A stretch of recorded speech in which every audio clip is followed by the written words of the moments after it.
¿Sí pueden ver mi pantalla? Sí, doctor, se ve. Bueno, entonces ahora vamos a hablar de una patología que es relativamente frecuente. Vamos a ver que esta enfermedad, como todas las demás, pues se presenta más en gente mayor, generalmente por arriba de los 50 años, llegando a veces a su pico máximo, en este caso a los 70 años. Sin embargo, fíjense que estamos viendo cada vez más gente joven con el problema del cáncer, ¿no? Y cada vez estamos viendo, decíamos, en gente joven y con una variedad específica de histológica que es más agresiva que antes. Probablemente eso se deba a la influencia del medio ambiente, de los alimentos que consumimos, y quizás eso haya hecho que haya más riesgo de cáncer hoy en día que hace unos años atrás. Si vamos a la incidencia, fíjense que el cáncer gástrico representa el número 14 en orden de frecuencia en Estados Unidos, cuarto más frecuente a nivel mundial, ¿no? Entonces, después del cáncer de pulmón, cáncer de próstata, cáncer de útero, cuello uterino, es más frecuente el cáncer gástrico a nivel mundial, ¿no? Entonces, se reportan 22.000 nuevos casos cada año de esta enfermedad. Y fíjense que esto representa más de 10.000 muertes cada año. Entonces, realmente, si ustedes se dan cuenta, es una cifra bastante alarmante que más de 10.000 personas mueran a consecuencia del cáncer gástrico, ¿no? De hecho, es la segunda causa de muerte por cáncer a nivel mundial. Entonces, esta es una patología realmente, realmente frecuente y que además afecta a una población importante, produciendo mortalidad, así como están viendo. Fíjense que afecta prioritariamente a hombres, en más del 60% de los casos nuevos son pacientes del sexo masculino, lamentablemente eso para nosotros, y tiene una máxima incidencia hacia la séptima década de la vida, decíamos, ¿no? Entonces, hacia los 70 años más o menos es donde está el pico más alto en riesgo del cáncer gástrico, ¿no? Es más frecuente en algunas razas como los afroamericanos, los americanos de origen asiático o los asiáticos también y los hispanos, ¿no? Y es mucho menos frecuente en los pacientes o en las personas de raza blanca. Entonces, aquí ya nos habla de que existe un componente racial además en esta patología. Entonces, si vemos la incidencia del cáncer gástrico, pues ajustada por edades, desde el 1992 hasta 2011, es cierto que ha ido disminuyendo, pero fíjense que los casos nuevos y las muertes, pues no han disminuido del todo, ¿no? A pesar del tratamiento y de las cosas que nosotros vamos a encontrar como opciones terapéuticas, pues sigue habiendo cada vez más el riesgo de cáncer gástrico, ¿no? Entonces, y cada vez se presenta, decíamos, más en gente joven. Bueno, existen algunos factores de riesgo para el cáncer gástrico. Dentro de estos factores están algunos que tienen que ver con la nutrición. Quizás esto es importante recalcar, la alimentación. Algunas eh, clases sociales son más propensas al cáncer gástrico. Algunos problemas médicos también pueden ser causa de cáncer gástrico. Y bueno, en otros, pues ya hemos dicho que el sexo masculino es el más frecuente. Dentro de los factores nutricionales, fíjense que el consumo bajo de grasas y proteínas es un factor de riesgo para el cáncer gástrico, ¿no? El número o el consumo de carnes o pescados en salazón también es un riesgo de cáncer gástrico, igual que el consumo elevado de nitratos, ¿no? Los consumos elevados de hidratos de carbono complejos también. Muchos de los alimentos que nosotros consumimos precisamente son alimentos que están curados en sal, ¿no? El charque, por ejemplo, que todos conocemos que no necesita refrigeración, pues es un alimento que es muy agradable al consumo, pero que tiene un riesgo de cáncer gástrico, así como está bien. De hecho, los alimentos que no necesitan refrigeración son los que más riesgo tienen de que a futuro sean sean causantes de cáncer gástrico, ¿no? Entonces, ustedes saben que para preservar los alimentos se utilizan algunas sustancias, las nitrosaminas, que o en parte sirven para conservar y evitar que entren en putrefacción, etcétera, y por eso muchos de estos alimentos no requieren a veces ni siquiera estar en refrigeración, ¿no? Los alimentos, mientras más rojos sean y mientras más preservantes tengan, más es el riesgo de cáncer gástrico que puedan tener estos alimentos, ¿no? Y si ustedes se dan cuenta en la dieta que consumimos, muchos de estos alimentos pues está en nuestra diaria alimentación. Después también están los factores ambientales, fíjense, con la deficiente elaboración de alimentos ahumados o salazones que decíamos. Los alimentos ahumados también son muy deliciosos, pero tienen igual un riesgo aumentado de cáncer gástrico a futuro, así como están viendo, ¿no? Y bueno, lo que decíamos hace un momento, la ausencia de refrigeración, es decir, los alimentos que no necesitan refrigerarse, esos alimentos son los que tienen más riesgo de producir en el paciente cáncer gástrico, ¿no? Igual el agua de bebida de mala calidad, el agua contaminada y el consumo de tabaco, que fíjense que es uno de los factores importantes, no solamente para el cáncer gástrico, sino para cualquier tipo de tumor, en realidad, cáncer de pulmón, de próstata, de mama, de cáncer de colon, etcétera, es un riesgo el fumar o el consumo del tabaco.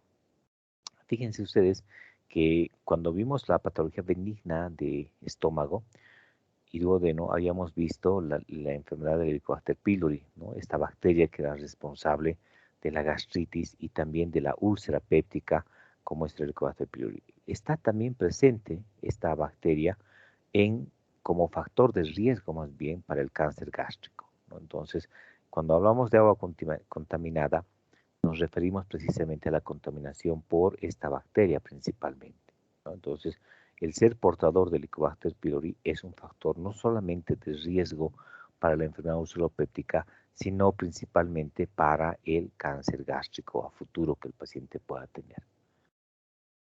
Dentro de los factores de riesgo sociales está la clase social baja, ¿no? La clase social baja porque existe en ellos el hacinamiento, pero además el consumo de alimentos y de agua principalmente contaminada por esta bacteria como es el Helicobacter pylori. También puede estar presente, habíamos dicho, factores de riesgo médicos, ¿no? Y dentro de ellos está la cirugía gástrica previa, principalmente las cirugías que vimos en la anterior clase tipo Bilrod 1, perdón, o Bilrod 2 sin la anastomosis yeyuno yeyunal, es decir, cuando existe un reflejo duodenal de bilis hacia el estómago, entonces eso es un factor de riesgo importante para el cáncer gástrico. Las infecciones por Helicobacter pylori que ya lo hemos mencionado, las gastritis atróficas gástricas, ¿no? Entonces hay también gastritis atróficas, los pólipos adenomatosos. Los pólipos son patologías benignas, son tumores benignos, pero muchos de ellos a futuro van a terminar en un cáncer, fíjense. ¿No? Hay, en todo el tubo digestivo, el que se encuentre pólipos amerita una biopsia y un estudio histopatológico. En algunas partes del tubo digestivo, estos pólipos van a ser casi el 100% en cáncer a futuro, por ejemplo, el colon, ¿no? Si ustedes ven un pólipo en el colon, seguramente el 99.9% de todos los pólipos a futuro va a ser cáncer de colon, ¿no? Un adenocarcinoma. Entonces, por eso es importante tomar biopsias. Hay algunos factores, como vamos a ver, hereditarios, como la poliposis adenomatosa familiar, que si bien es cierto, se relaciona muchísimo con el cáncer de colon, pero también puede estar presente estos pólipos de esta enfermedad en el intestino delgado, en el duodeno y también en el estómago, fíjense, y también ser causa de cáncer, así como están viendo. Y bueno, dentro de otros, ya habíamos dicho, el sexo masculino es algo importante. Dentro de las infecciones por Helicobacter pylori, de un 3 a 17%, un riesgo nada despreciable para que el paciente lo desarrolle el cáncer gástrico, ¿no? Entonces, de ahí que es muy importante erradicar esta bacteria cuando se diagnostica, ¿no? El problema de que no erradiquemos es que podemos tener este problema del cáncer. Dentro de los factores dietéticos habíamos dicho el consumo de carnes curados en sal, mientras más preservantes tengan y mientras no necesiten refrigeración para su conservación, pues estos son los peores alimentos que nos van a producir riesgo de cáncer gástrico. Probablemente se deba a que estas sustancias, en este caso del exceso de sal y en otras de los preservantes y conservantes que tengan, entran en contacto con la mucosa gástrica, ¿no? Y al entrar en contacto con la mucosa gástrica, muy probablemente lo que producen es una lesión a nivel de la mucosa del estómago. Entonces, al producirse una lesión en la mucosa del estómago, existen fenómenos de reparación, pero en algún momento hay una mutación genética en esos mecanismos de reparación y entonces la reparación de esa lesión, que al principio era benigna, se hace desordenada, se hace no estructurada y por lo tanto ahí es donde aparece el cáncer mismo. Entonces, esto pudiera explicar, por ejemplo, por qué es más frecuente el cáncer gástrico como con estos factores dietéticos de riesgo y no tanto así en este tipo de tumores en el intestino delgado, porque en el intestino delgado, como vamos a ver después, el tránsito intestinal es muy acelerado, de manera que estos alimentos o estas sustancias no están en contacto con la mucosa durante mucho tiempo, ¿no? Entonces, es un factor protector que eso ocurra para que no haya cáncer. Por eso ustedes vean que el cáncer de intestino delgado es mucho, mucho menos frecuente que el cáncer gástrico o el cáncer de colon, por ejemplo. Entonces, en sitios donde haya más tiempo permanezcan los alimentos con la mucosa y por lo tanto sus elementos de los alimentos, si vale el término, preservantes, etcétera, colorantes, van a estar más tiempo en contacto con la mucosa y ahí se predispone más al riesgo de cáncer. Los alimentos como las frutas o verduras, fíjense, son un factor protector al cáncer gástrico porque estos lo que van a hacer es acelerar un poco el tránsito y evitar que esas sustancias estén en contacto con la mucosa, como decíamos. Dentro de los factores hereditarios, fíjense que el cáncer gástrico difuso hereditario en un 80% de la incidencia está presente, ¿no? Como factor importante al cáncer gástrico. La poliposis adenomatosa familiar, que ya habíamos dicho que este es un factor de riesgo importante. Los pacientes que tienen poliposis adenomatosa familiar son pacientes que tienen pólipos en el colon. Generalmente ustedes van a ver que todo el colon está lleno de pólipos, está tapizado de pólipos y que no solamente está en el colon, sino pueden haber en el intestino delgado y también en el estómago.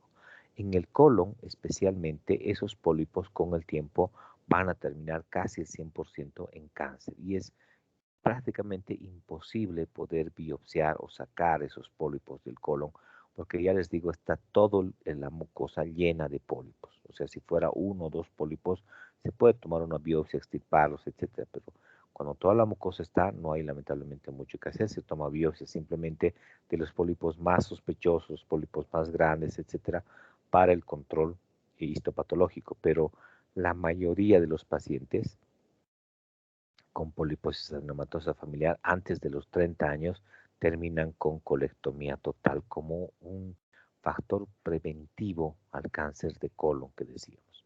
Además, cuando ustedes vean un paciente con poliposis adenomatosa familiar, hay que hacer un control a los familiares de primer orden, ¿no? Principalmente padres y hermanos también, ¿no? Y entonces, seguramente, esta es una enfermedad que es autosómica dominante.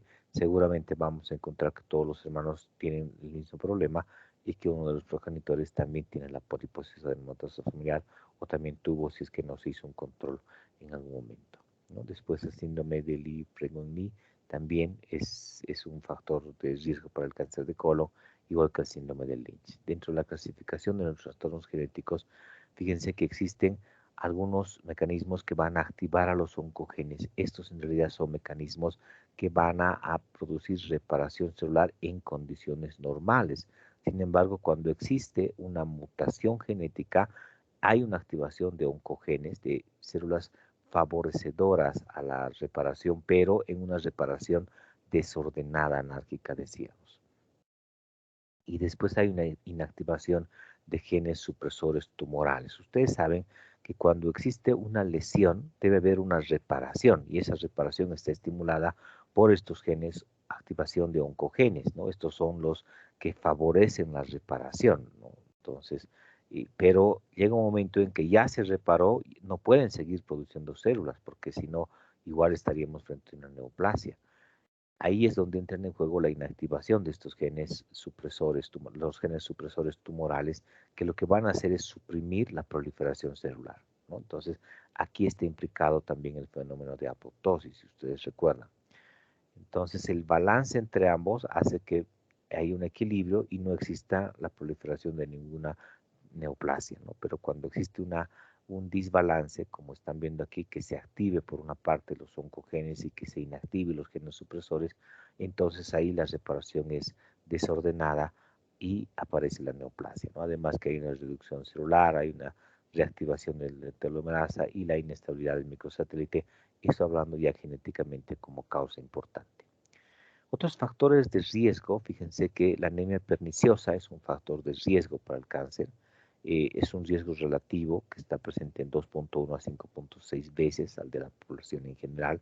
El solo hecho de tener anemia perniciosa es un factor de riesgo entonces para el cáncer. Los pólipos, ya habíamos mencionado, los pólipos tienen un riesgo de carcinoma del 10 al 20% aproximadamente, ¿no? También es una cifra que no es muy despreciable. Entonces, el encontrar pólipos a nivel del estómago es un factor de riesgo importante, ¿no? Generalmente cuando se hace una endoscopía y se encuentra un pólipo, lo que se hace es biopsiar ese pólipo y mandar un reporte histopatológico. Existen unos pseudopólipos, pudiéramos llamar, que se producen por el consumo prolongado de los inhibidores de la bomba de protones, ¿no? Estos inhibidores de la bomba de protones, entonces lo que van a hacer es que van a hipertrofiar algunas zonas del estómago formando unos pseudopólipos macroscópicamente, ¿no? Entonces, también esto en una endoscopía se toma una biopsia. Sin embargo, estos pseudopólipos que se forman por el consumo crónico o prolongado de estos medicamentos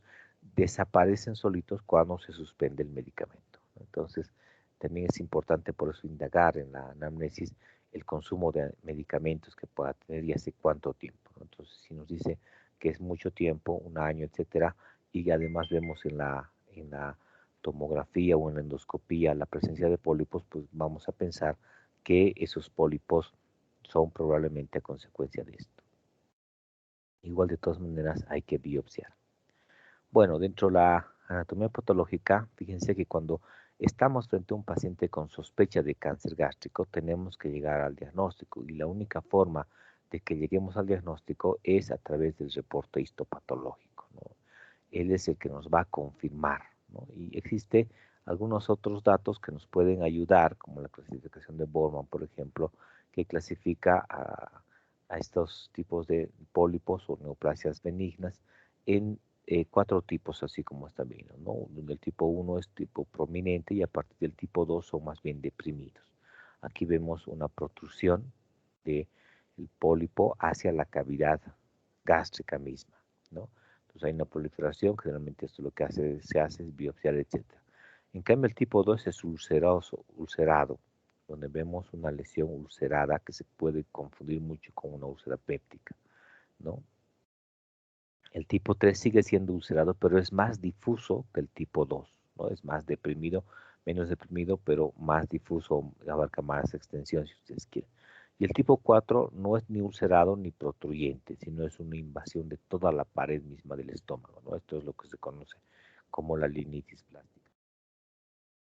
Esta clasificación de Lauren es una clasificación histopatológica del cáncer gástrico y es muy importante que ustedes recuerden porque muchos de los tratamientos, el tratamiento se basa precisamente en esta clasificación de Lauren, ¿no? Y esta clasificación de Lauren, fíjense que clasifica en dos grupos al cáncer gástrico, ¿no? Uno que es de tipo intestinal y otro que es de tipo difuso. Y como ustedes están viendo, tienen algunas diferencias en relación a si es intestinal o es difuso, ¿no? Entonces, cuando es intestinal, por ejemplo, está en relación con factores ambientales, ¿no? Como factores predisponentes o factores de riesgo al cáncer gástrico, ¿no? La atrofia gástrica, metaplasia intestinal, etc. Esta metaplasia intestinal, por eso se llama intestinal, hace que se vea ese tipo de cáncer como si fuera la mucosa del intestino delgado, ¿no? Por eso es de tipo intestinal o se parece mucho a esas células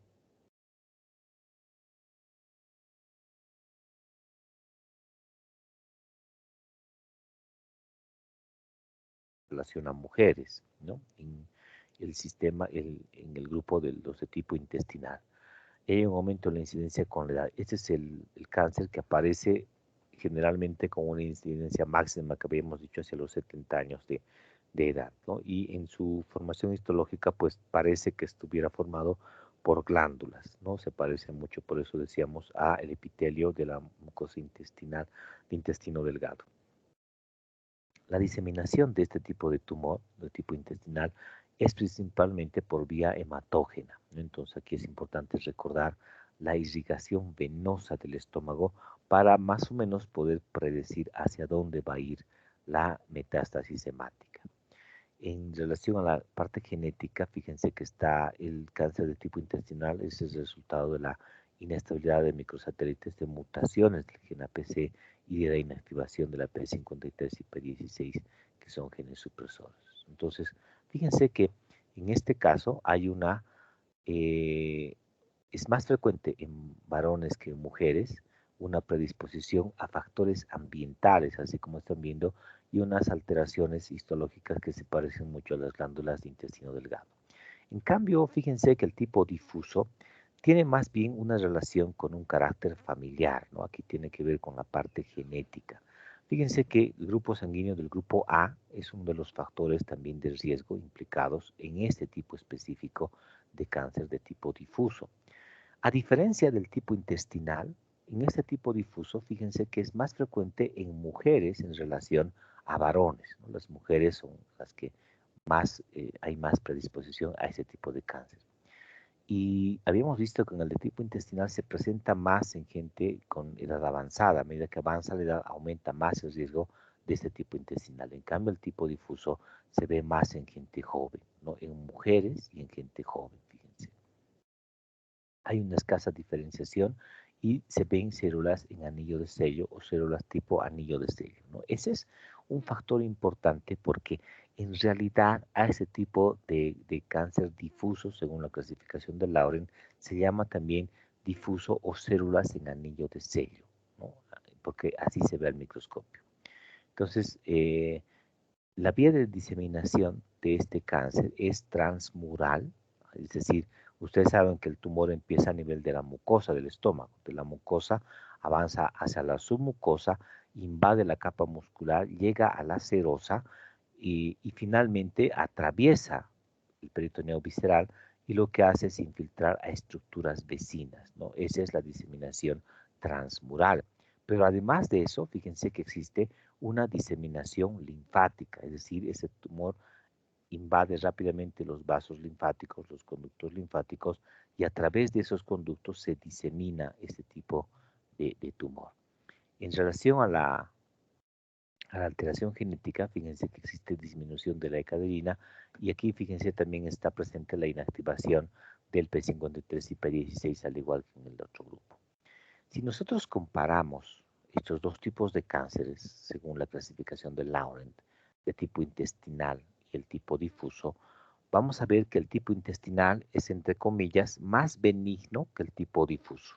O sea, en comportamiento, en morbimortalidad, es más benigno el tipo intestinal que el difuso, ¿no? El difuso generalmente es un cáncer que avanza muy rápidamente y que produce mayor mortalidad que el tipo intestinal por esa invasión rápida que tiene a órganos vecinos. Fíjense que esto decíamos que es importante hasta para el tratamiento, ¿no? Y adelantándonos a lo que vamos a ver después a futuro en el tratamiento, cuando nosotros recibimos un reporte de la clasificación histológica del tumor, si nos dicen el tipo intestinal, va a depender de dónde esté localizado el tumor para hacer el procedimiento quirúrgico resectivo. Por ejemplo, si el tumor está ubicado en el antro y el reporte es de tipo intestinal, se puede hacer una antrectomía, es decir, resección solamente del antro, o una hemigastrectomía, sacar la mitad distal del estómago y hacer la reconstrucción de tipo Bilrod 1, Bilrod 2 y de Rux, etcétera, ¿no? Y así se puede hacer. Ahora, si es de tipo intestinal, de este primer grupo, está ubicado en el cuerpo o en el fondo gástrico, ahí si la conducta es gastrectomía total, ¿no? Ahí sí sacamos todo el estómago. Eso por una parte. Ahora bien, si nos encontramos con que el cáncer es de tipo difuso, ¿no? La variedad histológica, ¿no? Hemos tomado una muestra por endoscopía, hemos mandado a estudio histopatológico y nos dice cáncer gástrico de tipo difuso o células en anillo de sello. Aquí, cuando estamos la locación del tumor, no importa que esté en el antro, en el cuerpo o en el fondo, el tratamiento recomendado es el mismo, tomía total, no importa dónde esté ubicado, sin importar ello, se debe siempre hacer gastrectomía total por el riesgo que existe de invasión, como decíamos. Bueno, existe una clasificación de la OMS, que en realidad esta clasificación no es actual, es una clasificación antigua, que cuando se realizó en el 2010 precisamente, se pensaba que se iba a universalizar esta clasificación y así se iban a clasificar los cánceres de estómago especialmente, ¿no? Sin embargo, pues vamos a ver después que no ha tenido la acogida como todos pensamos en ese momento.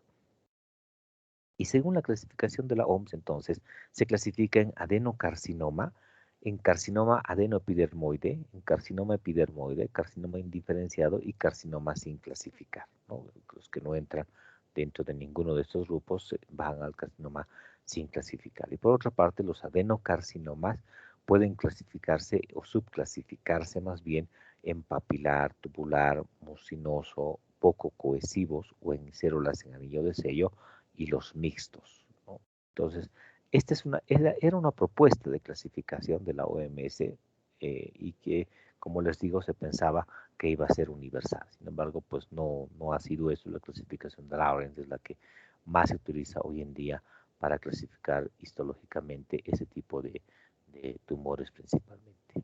Bueno, entrando en la clínica del paciente, después de haber hecho un recuerdo en relación a la historia natural de la enfermedad, la fisiopatología, etcétera, vamos a encontrarnos con que pacientes, uno de los principales síntomas es el dolor gástrico. Este dolor gástrico, fíjense que es un dolor que se parece mucho al de una gastritis, ¿no? Es un dolor de tipo urente que se presenta a nivel del estómago, que puede en algunos momentos, fíjense, tener un comportamiento circadiano muy parecido al de la úlcera péptica.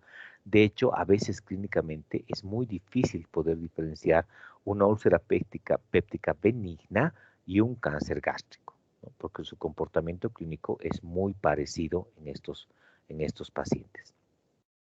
Lamentablemente, no hay un síntoma o signo temprano o precoz que nos haga sospechar que el paciente está cursando un cáncer gástrico en forma temprana, ¿no? Como todos los tumores y todas las neoplasias malignas que vamos a ver después, cuando dan sintomatología, generalmente es cuando el tumor ya está en una fase avanzada, ¿no? De manera que al principio es muy difícil poder llegar a un diagnóstico, a menos que se haga estudios de tipo cribato con endoscopías, etcétera, que vamos a ver después cómo se puede tratar de hacer un diagnóstico en forma temprana u oportuna, ¿no? Entonces, puede el paciente presentar dolor gástrico, decíamos, que se confunde a veces con la úlcera péptica, y a veces por esa presentación, los pacientes tienen más retardo en el diagnóstico, ¿no? Porque es como si la gente pensara que es una gastritis, una enfermedad benigna, y a veces incluso en nuestro medio se ve mucho, se automedican, ¿no? Entonces van durante muchos meses tomando medicamentos, les mejora en algo el dolor, pero después otra vez continúa, ¿no? Hasta que finalmente se deciden ir al médico, se hace una endoscopía, se toma una biopsia y nos encontramos con la sorpresa de que no era úlcera péptica, que no era gastritis, sino que era un cáncer gástrico, ¿no? Entonces, esas conductas pueden retrasar el diagnóstico, ¿no? Y ustedes saben que cuando hablamos de neoplasia maligna, no importa la localización, mientras más temprano sea el diagnóstico, la sobrevida a 5 años del paciente es mejor y la chance incluso de ser curado ese tipo de cáncer es alto. Vamos a ver ahorita cuando decimos que el cáncer es potencialmente curado, este cáncer gástrico. Después puede presentar el paciente saciedad precoz, ¿no? Es decir, el paciente consume alimentos, pues muy pocos, en muy poca cantidad, y ya se siente satisfecho. Entonces deja de consumir, ¿no? Esto generalmente ocurre cuando el tumor ha crecido lo suficiente para invadir la luz del estómago, ¿no? Entonces ese aumento de tamaño hace que ocupe un lugar importante en el estómago y ya no dé cabida a mucho espacio para los alimentos. Ustedes saben que cuando uno ingiere alimentos, habíamos visto que se relaja el estómago. ¿verdad? Entonces permite que ingresen alimentos hasta que se distienda el estómago. Una vez que ocurre eso, es el freno para que el paciente se sienta satisfecho y entonces ya deja de comer, porque si no tuviéramos eso, seguiríamos comiendo todo el tiempo, ¿verdad? Y no pararíamos de comer. Entonces esa distensión hace que se estimulen receptores, entonces llega al cerebro, se haga consciente el deseo de estar satisfecho y de ya no seguir comiendo, ¿no? Después se cierra el esfínter esofágico inferior y se cierra el píloro, aunque esto ya estaba cerrado, y entonces, si ustedes recuerdan, empiezan grandes contracciones para mezclar el alimento con el ácido clorhídrico. Ahora bien, si es que una parte del estómago o la mayor parte está ocupado por un tumor, entonces el paciente come, muy rápidamente se distiende el estómago, se activan esos sensores y el paciente siente saciedad precoz. Y esto se relaciona mucho con la pérdida de peso, porque como no se está alimentando, está comiendo menos de lo que está gastando, el paciente entra en una pérdida de peso importante en poco tiempo, por una parte. Y por otra parte, para que las células se vayan continuamente reproduciendo en el cáncer, acuérdense que es una proliferación incontrolada celular el cáncer, se siguen formando nuevas células, pero unas células que no son ordenadas, habíamos dicho, sino con mutación. Cuando se están, o para la formación más bien de esto, se requiere energía, se requiere anabolismo o catabolismo más bien, ¿no? Y como no estamos consumiendo suficiente cantidad de alimentos, pues eso hace que lo poco que uno consuma alimentos se vaya al tumor, alimentar al tumor, y eso también hace que uno pierda peso más rápidamente, ¿no? Entonces, al principio, pues todos se sienten felices, ¿verdad? Que no se siente feliz de bajar de peso, pero si ustedes ven a los pacientes que bajan 15, 20 kilos en un mes o menos sin haber hecho nada, y ya se asustan, ¿no es cierto? Van al otro extremo. Bueno, después puede el paciente tener síntomas de obstrucción, ¿no? Esto se debe principalmente también a la ocupación del tumor en la luz del estómago. Principalmente esto se ve cuando el tumor está cerca al antro. Cuando el tumor crece aquí, cerca al antro, puede obstruir la salida del estómago y entonces el paciente va a tener datos de obstrucción intestinal alta, ¿no? El paciente va a comer y prácticamente va a vomitar en ese momento y va a tener distensión incluso de la cámara gástrica por un problema obstructivo. Entonces, eso también es muy importante de ver. También puede el paciente presentar disfagia como un síntoma importante en el cáncer gástrico y la hemorragia digestiva, ¿no? Este quizás es un dato importante, la hemorragia digestiva que se presenta, fíjense, con anemia hasta en el 40% de los pacientes y con hematemesis hasta el 15%. Entonces, esta hemorragia digestiva es un factor importante que pudiera servir para hacer estudios cribato en los pacientes, ¿no? Para saber, siempre que ustedes vean hemorragia digestiva y con anemia, pues piensen en que el paciente está teniendo alguna neoplasia en alguna parte, ¿no? La anemia silente, esa anemia que es crónica, paulatina, que no da sintomatología, es muy sugestiva de enfermedad neoplásica como es cáncer, ¿no? Y piensen siempre en el tubo digestivo que puede estar cruzando, no solamente en el estómago, sino en cualquier tumor del tubo digestivo. La anemia o el sangrado crónico es un factor importante que muchas veces hace que lleguemos a un diagnóstico temprano. En nuestro medio, sin embargo, hay regiones subtropicales como el trópico de Cochabamba, donde existe una alta incidencia y prevalencia en realidad de parasitosis, ¿no? Y entonces ahí vemos pacientes anémicos realmente.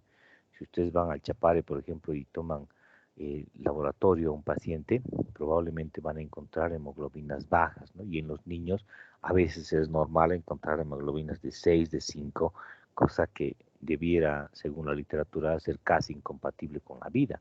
Pero ven ustedes los niños hacer sus actividades absolutamente normales, pero esto se debe más por un problema parasitario que por un problema neoplásico, ¿no? En general, cuando ustedes ven una anemia en un paciente, piensen que algo tiene, de algún lado está sangrando y probablemente si es asintomático lo está haciendo en forma crónica. Y el primer sitio que piensen es el tubo digestivo y entonces pedirán buscando test buscando sangre oculta en heces, ¿no? Y si encontramos positivo al paciente, ahí sí haremos endoscopía alta, haremos colonoscopía, cápsula endoscópica para buscar algún sitio posible de neoplasia o tumor que pudiera estar sangrando, ¿no? Igual que la hematemesis. Entonces, fíjense ustedes que los síntomas que presenta un paciente con cáncer, ninguno es un síntoma temprano, salvo quizás el dolor gástrico, aunque a veces ni siquiera eso es tan temprano, pero ninguno de estos síntomas nos orientan a un diagnóstico en forma oportuna o temprana del cáncer gástrico. La mayoría, como están viendo,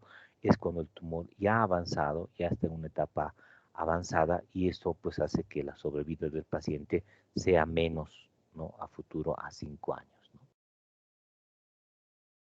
Cuando vemos un paciente con cáncer gástrico, tenemos que hacer estudios de extensión, buscar enfermedad metastásica en ese paciente, ¿no? Generalmente esto se hace cuando tenemos el reporte del cáncer gástrico, después de que se ha hecho una biopsia del estómago, se manda a patología y nos reportan cáncer gástrico. Entonces aquí tenemos que ver algún dato de enfermedad metastásica, ¿no? Entonces vemos, por ejemplo, el ganglio de Virchow, que es un nódulo supraclavicular izquierdo, así como están viendo, que es nada más que la infiltración tumoral o metástasis tumoral del cáncer, precisamente linfática que decíamos que se disemina. Entonces, hay que ver generalmente cuando el paciente está con una enfermedad metastásica, está enflaquecido, emaciado, así como están viendo, ¿no? Y es fácilmente ver ese ganglio de Virchow como dato de enfermedad metastásica, igual que el síndrome de María Joseph, que es un nódulo que aparece en el ombligo, que también tiene que ver con una infiltración tumoral y por lo tanto una metástasis tumoral del cáncer gástrico mismo. El paciente además puede presentar hepatomegalia y ascitis, ¿no?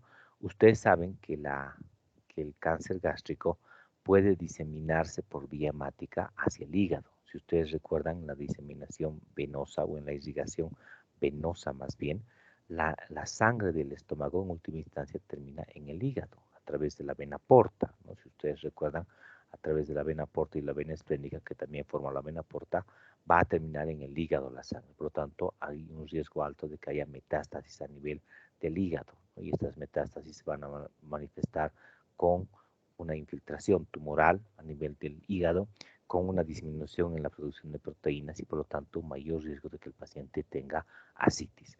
Por otra parte, el cáncer habíamos dicho que se disemina hacia la cavidad peritoneal, también por vecindad o por continuidad y por la vía linfática. Cuando está el cáncer en la cavidad peritoneal, lo que hace es obstruir los sitios por donde se elimina el líquido peritoneal. Ustedes saben que la membrana peritoneal es una membrana que secreta líquido peritoneal continuamente y la misma membrana la va a reabsorber ese líquido, de manera que continuamente se va cambiando ese líquido peritoneal, ¿no? Que es el líquido que habíamos visto que hasta 100 cc es normal, esa cantidad. Pues bien, cuando existe una infiltración tumoral, una metástasis tumoral, esos sitios por donde debiera absorberse el líquido peritoneal no están presentes, no están obstruidos, porque ahí ha crecido metástasis de cáncer gástrico. Entonces, la membrana peritoneal sigue secretando normalmente el líquido peritoneal, pero no tiene cómo reabsorberlo, porque están obstruidos. Y eso hace también que aumente la ascitis en el paciente, ¿no? Si eso sumamos que el paciente tiene proteínas bajas, tiene por la infiltración hepática, pues es lógico entender que va a manifestarse con ascitis ese tipo de pacientes. Precisamente por la infiltración del tumor hacia el estómago, por las metástasis hepáticas del cáncer gástrico, estos pacientes también pueden tener ictericia, ¿no? Y es una ictericia silente, no es una ictericia aguda. Ustedes saben que cuando existe ictericia, algunas son agudas, como en el caso de patología obstructiva a nivel de la vía biliar. El paciente estaba bien, pero al día siguiente está amarillo y está con mucho dolor. Eso es agudo.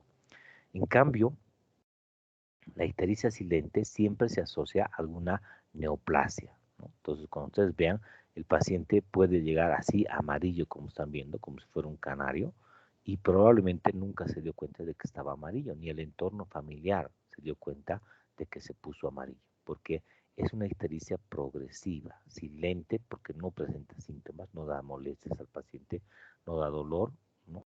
Y poco a poco va pintándose de amarillo, ¿no? Entonces, como es paulatino y crónico esa tinción de las escleras mucosas y piel, muchas veces no se da cuenta el paciente, ¿no? Se asocia a cáncer gástrico, pero no solamente a ellos, sino a cáncer de vesícula biliar, adenocarcinoma de vesícula biliar, a los colangiocarcinomas, que son cánceres de la vía biliar, el tumor de Klatskin, que es el tumor de la confluencia de los hepáticos, también se asocia a cáncer del páncreas o de cabeza de páncreas, etcétera, que también son causas importantes de estas alteraciones. Entonces, siempre que vean un paciente histérico y que no sienta ningún dolor y que capaz ni se dio cuenta cuando se puso histérico, piensen en que hay alguna patología neoplásica en él, ¿no? Y generalmente esto se produce en el caso del cáncer gástrico por las metástasis hepáticas que decíamos.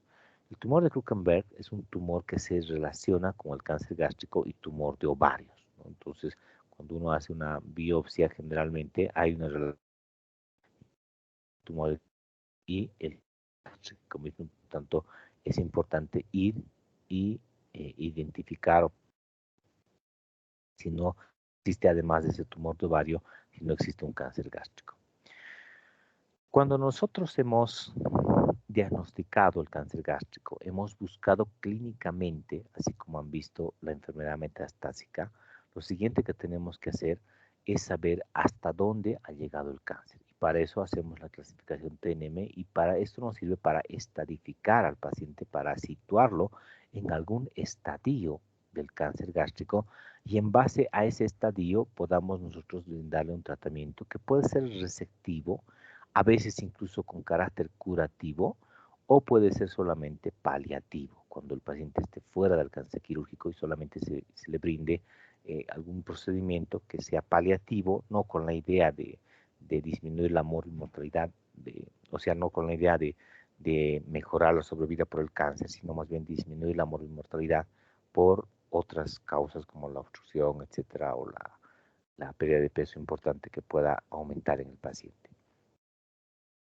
Entonces, para saber hasta dónde ha llegado, decíamos, utilizamos esta clasificación TNM del cáncer, del carcinoma gástrico, donde T significa tumor, N significa linfonodos o ganglios linfáticos y M significa metástasis, ¿no? Seguramente ustedes han visto en otras enfermedades esta misma clasificación TNM, ya que existe TNM para cualquier tipo de cáncer que ustedes vayan a ver en su vida, ¿no? En el factor específico del cáncer gástrico, y si hablamos de T, vamos a encontrarnos con que una población de las personas estudiadas va a estar en este grupo que se conoce como TX, ¿no? TX significa que el tumor primario no puede ser evaluado. No significa que el paciente no tenga un tumor, significa que tenemos duda, no sabemos si tiene o no tiene un tumor, que el estudio que le hemos hecho para identificar a T no es suficiente para demostrar la presencia o ausencia del tumor. Entonces se tendrá que requerir como recomendación en TX otro estudio más sofisticado para identificar al tumor. Por ejemplo, si hicimos con tomografía y resulta que no encontramos en un TX, habrá que hacer resonancia u otro estudio más sofisticado, decíamos, una ecografía endoscópica, etcétera, para llegar a saber si realmente existe o no tumor en el paciente. T0 significa sin evidencia de tumor primario, ¿no? Entonces, aquí sí el paciente no tiene tumor, eso significa T0. TIS o TIS, si ustedes quieren, significa carcinoma in situ o tumor in situ, sería la traducción real, ¿no? Este es un tumor intraepitelial sin invasión de la lámina propia, ¿no? ¿Alguien sabe dónde está ubicada esa lámina propia? A nivel de las capas de la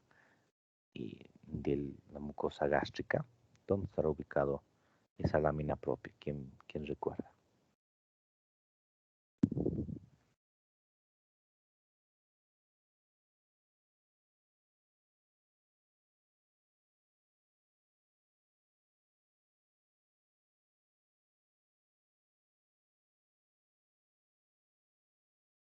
Bueno, resulta que si ustedes recuerdan en la histología, vamos a encontrarnos mucosa, submucosa, muscular y serosa, ¿verdad?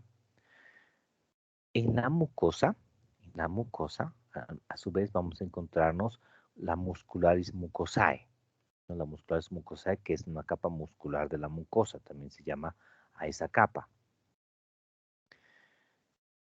Entre la mucosa y la muscularis mucosae, entre esas dos estructuras, ahí está la lámina propia, ¿no? Entonces, el tumor in situ es el cáncer que no ha atravesado esa lámina propia. Está en la parte más superficial, si ustedes quieren, de la mucosa. No ha atravesado la lámina propia. ¿Y por qué es importante esta lámina propia?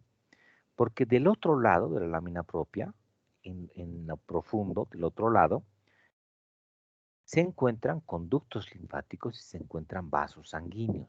Por lo tanto, si el tumor invade la lámina propia, si atraviesa esa lámina propia, hay más riesgo de que el paciente tenga ya metástasis. Al principio van a ser micrometástasis o metástasis microscópicas y después van a crecer esas metástasis y van a ser recién metástasis como las conocemos. Entonces, si el tumor invade la lámina propia o pasa la lámina propia, entonces decimos que hay riesgo de que el paciente ya haya hecho metástasis por vía hemática o por vía linfática. Por lo tanto, ese paciente es catalogado como cáncer avanzado y el tratamiento también es en base a eso que vamos a ver después. Entonces, mientras no pase la lámina propia, si solamente está en la capa más superficial de la mucosa, ahí hablamos de tumor in situ. Y este tumor in situ es el único tumor que es susceptible a curación. Si nosotros resecamos la mucosa con margen oncológico hasta la submucosa inclusive, si sacamos todo ese segmento, estaríamos prácticamente curando al paciente, porque el paciente no tendría metástasis y por lo tanto estaría curado, ¿no? Hay algunos reportes dicen que esto es un poco controversial. A veces cuando el tumor está más pegado a la mucosa, pero no la ha atravesado todavía la lámina propia, perdón, pero no la ha atravesado la lámina propia, pudiera el paciente ya haber hecho metástasis microscópicas.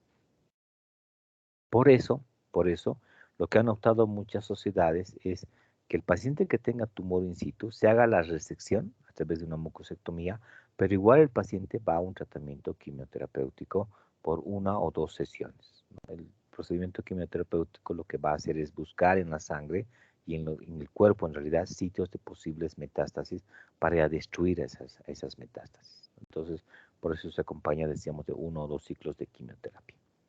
Bueno, ese es el tumor in situ. Esto no solamente es para el cáncer gástrico. Cualquier tumor, en realidad, del tubo digestivo tiene que ver con la lámina propia y vamos a ver después que el tumor in situ es exactamente el mismo en cualquier tumor. Bueno, T1 es cuando el tumor invade la lámina propia, esa lámina propia que habíamos dicho que separa a que el paciente estuviera con un cáncer temprano o cáncer avanzado. Invade la muscular de la mucosa o muscularis mucosae y llega hasta la submucosa inclusive. Por eso se divide en T1A y T1B. T1A es cuando el tumor invade la lámina propia hasta la muscularis mucosae y 1B es cuando invade hasta la submucosa.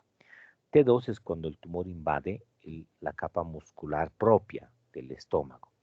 Y T3 es cuando el tumor penetra el tejido conjuntivo subseroso sin invadir el peritoneo visceral ni estructuras adyacentes. Llega hasta la serosa del estómago, pero no la atraviesa, sino que se queda por dentro de la serosa. Eso es T3.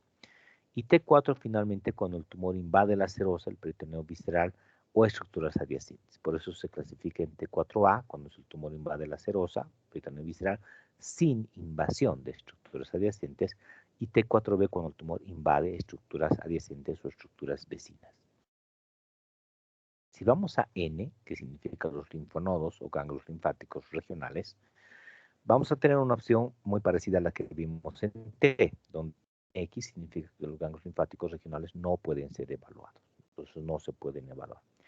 N0 significa sin metástasis, los ganglios linfáticos regionales, ¿no? N1 significa metástasis de 1 a 2 ganglios linfáticos regionales. N2, metástasis de 3 a 6 ganglios linfáticos regionales. N3 de 7 o más ganglios linfáticos. N3A cuando es hasta 15 y más de 16 es N3B.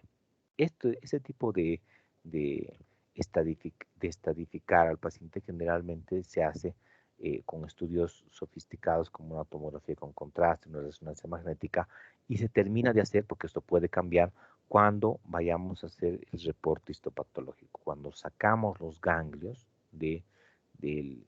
paralelos al estómago, y el patólogo nos va a mostrar cuántos de esos ganglios están con metástasis. Entonces, si nos muestran en el conteo, vamos a poder catalogar en N1, N2, N3, N3A, N3B inclusive. Entonces, esto puede cambiar con el resultado quirúrgico de la pieza quirúrgica. Y cuando hablamos de M, decíamos del TNM, hablamos de metástasis a distancia, ¿no? Entonces aquí es muy sencillo. M0 significa sin evidencia de metástasis a distancia. Y M1, no importa si es 1, 20 o 100, significa que el paciente tiene metástasis a distancia, ¿no? Entonces fíjense que es importante todo eso. Estos son los grupos ganglionares que existen alrededor del estómago. Si ustedes se dan cuenta, aquí estaría el esfínter esofágico inferior, este es el esófago, este es el diafragma, y fíjense cómo atraviesa el diafragma hasta que finalmente se une al estómago en esta región que se conoce como el cardias. Y aquí, fíjense, ya aparecen ganglios linfáticos o linfonodos. También están presentes en la curvatura menor del estómago, van hasta el hilo hepático, inclusive, así como están viendo. Por la curvatura mayor del estómago también existe otro grupo ganglionar importante. Incluso hay otros que están por encima de la vena esplénica hasta el hilio del vaso mismo, ¿no? E incluso, fíjense que existe diseminación ganglionar del estómago por el mesenterio, ¿no? Este es el mesenterio del intestino delgado, incluso el hilio, ahí también existen ganglios linfáticos que tienen comunicación con el estómago, ¿no? Y finalmente los principales, que son los aórticos, preaórticos, lateroaórticos, etcétera, que también tienen relación con el estómago. Generalmente cuando uno opera un cáncer gástrico, hace una disección hasta D2, ¿no? Significa retirar el estómago con los ganglios que rodean al estómago mismo, ¿no? Y después se debe hacer vaciamiento ganglionar de la vena esplénica hasta el hilo esplénico mismo. Antes lo que se hacía era extraer el vaso, hacer esplenectomía, precisamente por la invasión que existe en el hilo esplénico, ¿no? Sin embargo, hoy en día no modifica el curso de la enfermedad, el sacar el vaso, la sobrevida a 5 años del paciente. Más bien disminuye la sobrevida por una alteración inmunológica. Ustedes saben que el vaso cumple una función inmunológica importante. Entonces, al no encontrar esto, disminuye al no tener el vaso, el paciente disminuye su inmunidad y es principalmente respiratorias que le causan la muerte. Entonces, si en la disección ganglionar se llega hasta quitar los ganglios que están por encima de la vena esplénica, hablamos de D2, nivel D2. D1 solamente esos ganglios que están alrededor del estómago. D2 es cuando avanzamos hasta ahí. Y D3 es cuando vamos incluso a los ganglios del mesenterio, ¿no? Cosa que muy rara vez eso ocurre. Bueno, yo creo que vamos a quedar aquí. Yo les pido permiso, la agencia en la Caja Nacional de Salud, y ahorita tenemos una reunión muy importante con las autoridades. Les deseo una feliz vacación. Nos vemos después de la vacación para continuar con el avance. Que les vaya muy bien. Gracias, doctor. Hasta luego, doctor. Gracias, Gracias. doctor. Hasta luego.